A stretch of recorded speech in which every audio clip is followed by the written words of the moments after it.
Atëherë sot është dita e 4, e kemi lënë brumin 24 orë, po ta vini re, shifen disa bulzat vogla këtu, pra një farë aktiviteti po fillon.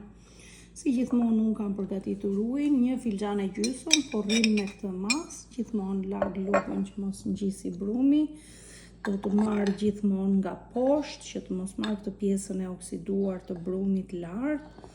Po ta vësh re, brumi është pak si i holluar, kjo do të thotë që bakteri po e ha ushqimin, pra po ushqet dhe po aktivizohet. Unë do t'i fus 2 lugë, do t'a trazoj, gjithmonë këtë do t'a hedhim, nuk na duhet më, aq e ka kryer punën.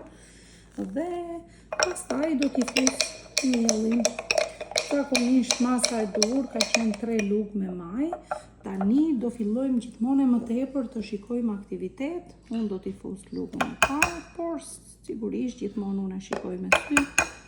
Lugën e dytë. Dhe lugën e tretë do të marr se mëra një pikë brumi këtu. Do ta përzijem me kaq dhe nëse duhet sërish do t'i hedhim sërish.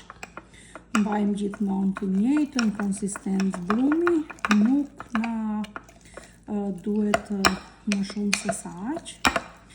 Unë do t'i hedh dhe pak, sepse kjo kërkon dhe pak brum. Ndoshta dhe ju do vini re diçka të tillë, kur bakteri fillon dhe aktivizohet, ajo kërkon më shumë miell se zakonisht. Unë po ja hedh plot lugën, sepse që të arrij konsistencën me sa shikoj unë, kjo duhet e tëra.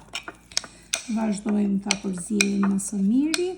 Unë si që shifni kam ndrruar formën e enës, sepse dua që tani të filloj dhe të vë atë plastikën që ta mas nëse brumi fillon të tregoj një farë ndryshimi, ngrihet apo jo.